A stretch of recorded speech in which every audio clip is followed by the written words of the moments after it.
नमस्कार। मैं सुनीता कथा मंथन में आप सबका स्वागत करती हूँ। कथा मंथन में आज सुनिए विशंबरनाथ शर्मा कौशिक जी की कहानी भूत लीला। विशंबरनाथ जी की अन्य कहानियाँ आपको हमारी प्लेलिस्ट से मिल जाएंगी। लिंक आपको एंड स्क्रीन पर तथा डिस्क्रिप्शन बॉक्स में मिल जाएगा। आप वहाँ जा कर के चेक कर सकते हैं और अपनी मनपसंद लेखकों की कहानी तथा उपन्यास भी सुन सकते हैं। तो शुरू करते हैं कहानी भूत लीला। लेखक विशंबरनाथ शर्मा कौशिक। अरे, यह तो भूतिया मकान है। एक खाली मकान के पड़ोस में रहने वाले एक व्यक्ति ने यह वाकया उन लोगों से कहा जो उस वक्त मकान को किराए पर लेने के लिए उसे देखने आए थे। मकान देखने वालों में 2 पुरुष तथा एक स्त्री थी। एक पुरुष वृद्ध था, दूसरा जवान और स्त्री भी वृद्धा थी।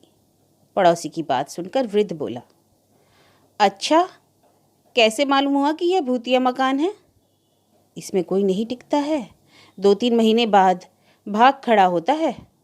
इधर तो यह 6 महीने से खाली पड़ा है। अब तो सभी लोग जान गए हैं, इस कारण कोई नहीं लेता। वृद्धा बोल उठी, अरे, तो हमें तो ऐसा मकान नहीं चाहिए, आओ वापस चलें। युवक बोला, इतनी दूर आए हैं तो देख ही लें। इसी समय मकान के भीतर से एक व्यक्ति ने झांक कर कहा, हाँ हाँ आइए। तीनों प्राणी अंदर गए। मकान देखकर युवक बोला, मकान तो भई अच्छा है। वृद्धा बोली, हाँ, पर किस काम का? जो व्यक्ति मकान दिखा रहा था वह बोला, क्यों, काम का क्यों नहीं है? वृद्धा, अरे, हमें सब मालूम हो गया है। अच्छा, किसी ने कहा होगा कि यह मकान भूतिया है? युवक बोला, हाँ, तो क्या यह बात झूठ है? 16 आना झूठ है जी। पड़ोसी चाहते हैं कि मकान खाली पड़ा रहे। अच्छा, इससे पड़ोसियों का क्या फ़ायदा है? अरे, एक तो खामखा का द्वेष है, दूसरे इस मकान की छत का उपयोग करते हैं। अच्छा, तो क्या छत मिली हुई है? जी हाँ, 5 फीट की 4 दीवारी है, सो उसे फाँद कर आराम से लेटते बैठते हैं। लेकिन यह भी तो सुना है कि मकान 6 महीने से खाली पड़ा है और जो आकर रहता है 2-4 महीने से अधिक नहीं ठहरता। अरे साहब, यही लोग बहका देते हैं। वैसे इसमें ना तो भूत है और ना प्रेत। मकान देखकर तीनों व्यक्ति बाहर निकले तो आपस में सलाह करने लगे। युवक बोला, पिताजी, मेरी तो राय है मकान ले लिया जाए। वृद्धा बोली, नहीं बेटा, हमारा बाल बच्चों का घर है, बहू के बच्चा होने वाला है। ऐसी हालत में यह मकान लेना नहीं चाहिए। आप तो माताजी खामखा लोगों के बहकावे में आ जाती हैं। अरे, यह सब झूठ है।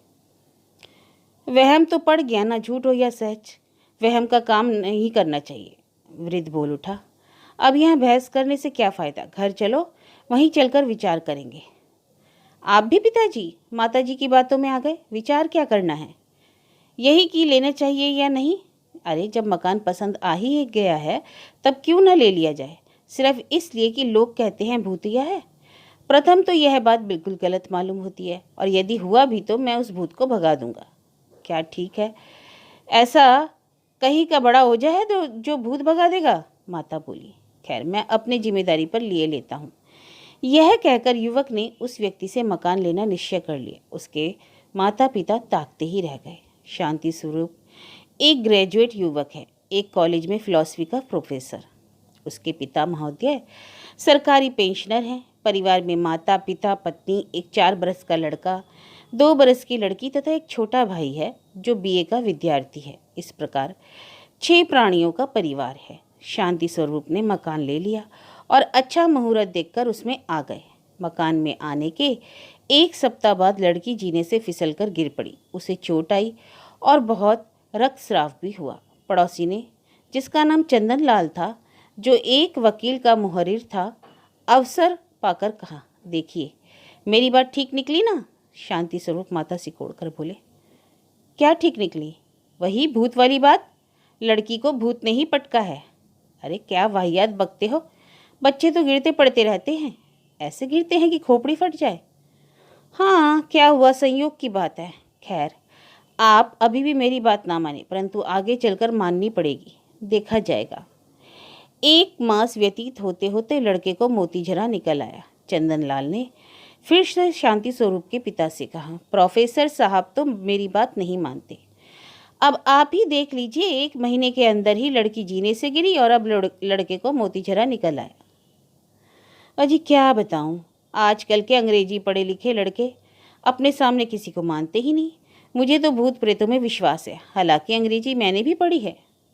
अरे नहीं मानने से क्या होता है, विश्वास तो होना चाहिए। अपने यहाँ प्रेत योनि भी तो मानी गई है, चंदनलाल ने कहा। हाँ हाँ, मैं भूत प्रेतों की लीलाएं बहुत सुन चुका हूँ। अरे क्यों नहीं, आप वृद्ध आदमी हैं, आपने संसार देखा है, हमने तो सुना ही सुना है। देखना तो अभी नसीब नहीं हुआ। इस मकान में है अवश्य, पर हमें कभी ना दिखाई पड़ा। एक यह भी बात है कि हम इसमें कभी रहे नहीं, रहते शायद कुछ दिखाई सुनाई पड़ता, परंतु जितने लोग इसमें रहे हैं वे सब कहते थे कि इसमें है।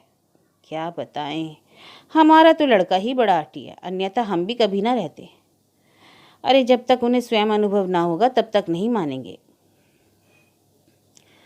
हाँ, कुछ हानि उठाकर अनुभव हुआ तो किस काम का, यही तो बात है। भगवान सब कुशल रखे। वृद्ध ने शांति स्वरूप से कहा, बेटा महीने भर के अंदर दोनों बच्चों पर बीती, ऐसा तो कभी नहीं हुआ। अरे यह तो समय की बात है पिताजी, आजकल तो टाइफाइड चल ही रहा है, न जाने कितने आदमी इसी में पड़े हैं, कुछ केवल हमारे ही यहाँ थोड़े ही है। वृद्धा, यह अपने आगे ब्रह्मा की भी नहीं मानेगा, लड़कपन से ही जो जिद्दी ठहरा, बिना भली बाती समझे झूठ कैसे मान लूँ। अच्छा जब कुछ ऊंच नीच हो जाएगी तब मानेगा तो किस बात काम का, पिताजी ने कहा। तो पिताजी किसी के कह देने मात्र से तो मैं मान नहीं सकता, कोई चाहे कि मुझे भयभीत करके भगा दे सो तो हो नहीं सकता। यदि हम ऐसा करें तो हमारी शिक्षा दीक्षा को धिक्कार है। यह सुनकर माता पिता चुप हो गए।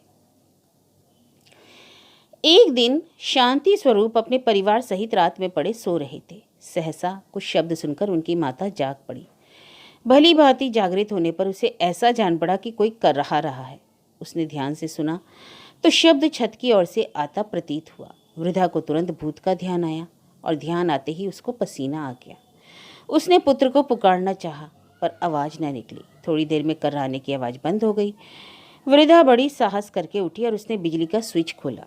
रोशनी होने पर उसने देखा कि उसका पति और उसका छोटा पुत्र निद्रा में सो रहे हैं और उसकी चारपाई पर उसका पौत्र भी सो रहा है। शांति स्वरूप और उनकी पत्नी तथा लड़की दूसरे कमरे में है। वृद्धा ने पति को जगाकर वृतांत बताया। वृद्ध इधर उधर देखकर बोला, तुमने स्वप्न तो नहीं देखा? नहीं, मैं तो जाग रही थी। वृद्ध, अच्छा बत्ती बंद करके लेटो, मैं जागता रहूँगा। नींद तो अब मुझे भी ना आएगी। बत्ती बंद करके पुनः सब लोग लेटे। 15-20 मिनट के पश्चात पुनः वैसी ही कर्राने की आवाज़ आई। वृद्धा ने धीमे स्वर में पति से पूछा, सुन रहे हो? वृद्धा ने पुनः बत्ती जलाई। रोशनी होते ही आवाज़ बंद हो गई। वृद्ध ने उठकर भली भांति चारों ओर देखा, परंतु कुछ समझ में न आया। बत्ती बुझाकर पुनः लेटे। इसके पश्चात फिर आवाज़ नहीं सुनाई पड़ी। दोनों प्रतीक्षा करते करते सो गए। प्रातःकाल उठकर वृद्धा ने शांति स्वरूप से यह बात कही। उसकी समझ में कुछ न आया। उसने कहा, अच्छा आज फिर देखो।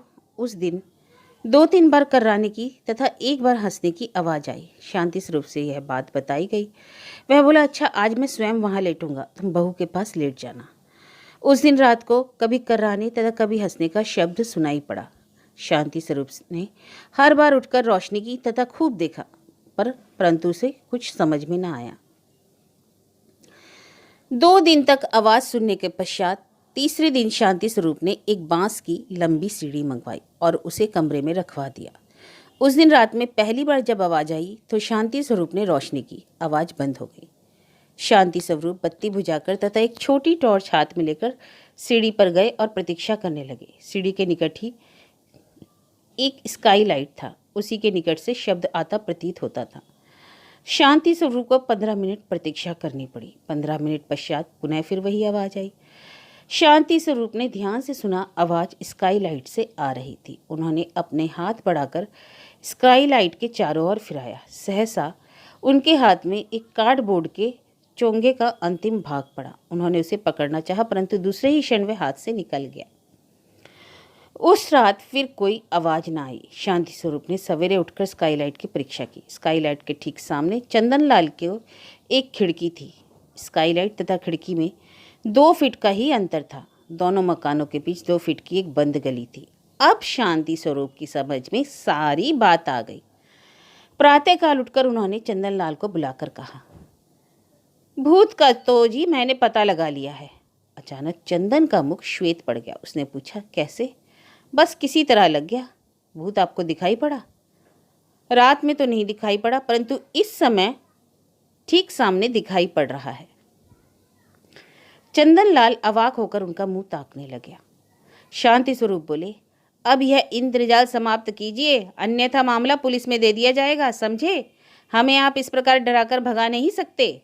चंदनलाल बिना कुछ उत्तर दिए ही सामने से हट गया। उस दिन से फिर कोई आवाज़ न सुनाई पड़ी और ना ही कोई ऐसी घटना हुई जो किसी भूत प्रेत के माथे मड़ी जाती। वृद्ध सब समझकर बोला, बड़े ही बदमाश लोग हैं, परंतु एक बात तो कहनी है, भूत होते हैं, यह मैं फिर से कहूँगा।